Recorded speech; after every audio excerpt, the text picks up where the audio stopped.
freedom's the answer. What's the question? You're listening to Ernest Hancock.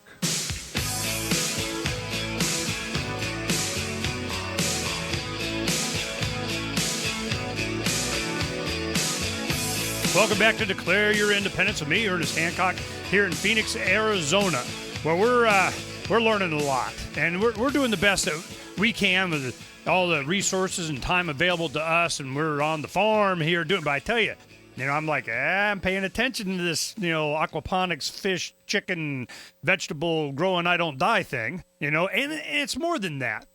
We've been putting together a video about a lot of what we're doing and documenting things, just as Danielle and Dennis have on gardenpool.org. What we've done is we've gone to vegetable garden clubs and growers in Sun City West. We've done a lot of stuff ourselves. We've gone to people that raise chickens and hogs and goats and, just kind of getting an idea that inside one of the major metropolises of this country, of the planet, that this stuff's going on all the time. But what's happened with gardenpool.org is that they've come to the attention of the big boys, and this is not new technology. I mean, you have all kinds of cultures around the world that are doing varying degrees of this, but here, not only are we discovering new things, we're discovering old things. Things that a lot of people in developing countries already know or are should be taught.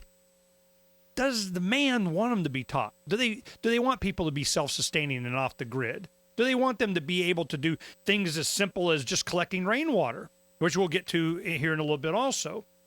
Now, I want to go ahead and get back to Danielle and Dennis and ask the fish. Why did you select this specific fish? What was, we discover aquaponics, we got to have fish. Why this fish? Well, we decided to look for a fish that was suitable for aquaponics and also suitable for our climate and something that our family could eat. I'm not a big seafood fan, so I didn't want something that had a real strong fishy taste. And we learned that the Nile tilapia is perfect, just absolutely perfect for aquaculture, raising fish, because they do real well with lower water quality, lower oxygen levels, lots of suspended solids and that type. And it's perfect for pH and everything with our system. And the most beneficial thing to the tilapia, besides they're tasty, is they grow very fast. They reproduce very quickly. What do you mean reproduce quickly? I mean, are they, give us numbers. You get a couple, a pregnant female, and a year you got what?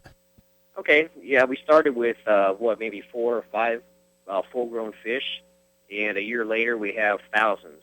One female could have 1,200 babies at a time, and she'll be ready to reproduce 4 to 6 weeks later. And the survival rate's in the upper 90 percentile because they hold the babies in their mouth. They're mouth brooders, and they really protect them for the first couple weeks of life. And so you have babies swimming everywhere. And then those babies turn into full-grown fish 9 months later. Wow. Okay, so you got more fish than you can eat. Right. So what do you do with them all? There has to be some limit. I mean, pretty soon you're just walking on the deep end on top of fish. I mean, how do you limit population? Right. Well, we take a natural approach, and we put a couple predators in there. We have a channel catfish that goes and eats as much fish as he wants, and we also have a turtle in there. And the turtle eats all the fish he wants, too. But we don't want to reproduce those fish. We only have one of each, so they can reproduce. But it's natural population control. And the ones that we do want to keep, the very small fish, we catch them with nets and separate them in different containers, so we know they'll get bigger to reproduce. So how often are you harvesting fish to eat? We harvest fish whenever we want to eat fish, basically. And we eat fish quite a bit. It's free meat for us, free protein. So we probably eat fish every other day, I'd say. Well, how are you able to separate? I got more mature, bigger fish from the smaller ones, or how do you do that? That's the fun part. My son and I, we go out with a fishing pole, and we actually catch the big fish. We use a big hook. That way we don't catch the small ones, and we go fishing. With what? We grow worms. And You're growing your own bait, too? Yeah. And the nice thing is we grow the worms in the hydroponic or the aquaponics where our clay pellets are, and the worms actually keep the area clean. That way the water flows nicely, and they just reproduce like crazy. Oh, this is amazing. Okay, so now we started with dirt in a bucket, then we go to hydroponics, then we go to aquaponics. You have chicken waste that feed the algae feed the fish. You get too much fish, so you have a catfish to get as much as he can keep population down. A turtle, keep that down. You go out with a fishing pole, get the bigger fish whenever you're hungry for fish. How hard is it to catch a fish? You put your earthworms that you're growing in your own clay pellet soil aquaponic troughs that you have your plants in. You go out there, you put it in, boom. Are they on the line?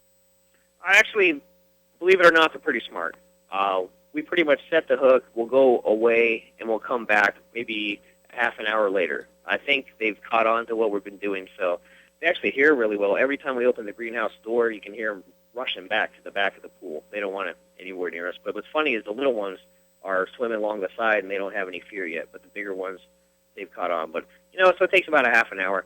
But at least we're guaranteed a meal versus going, to a lake or whatever, and you're lucky if you catch a fish. Well, I mean, if you have to, you can just get a net and just go down there and scoop them up, right? Oh, yeah, absolutely. We actually have a seine net where we catch a ton of fish at a time. It goes all the way across our pool, and we can catch hundreds of fish at a time if we want. Wow. Okay, so now we have the systems kind of come together. I want to get into some of the equipment and some of the material that you're using for, the troughs and the hoses and all that kind of stuff. But yeah, I want to get back to the chickens because there was one thing that just fascinated me on how you're feeding the chickens. But we'll get to the fly thing in just a little bit. But otherwise, what are you feeding the chickens? What do they survive on generally? Well, their biggest food source is a plant. A pond plant we have growing. It's called duckweed, and we grow it. It's an invasive species. It's another fast multiplying organism, and it's high in protein and it's high in nutrients and protein, and it also has starch like corn. So it's a very balanced diet. And the neat thing about this pond plant that floats is it reproduces every 2 to 4 days. So we literally never run out of it when the weather's real nice. So that's their primary food source. And the cool thing about the duckweed, the floating pond plant that we grow, is it also purifies our water. And it's edible to humans, too. It's a complete protein source.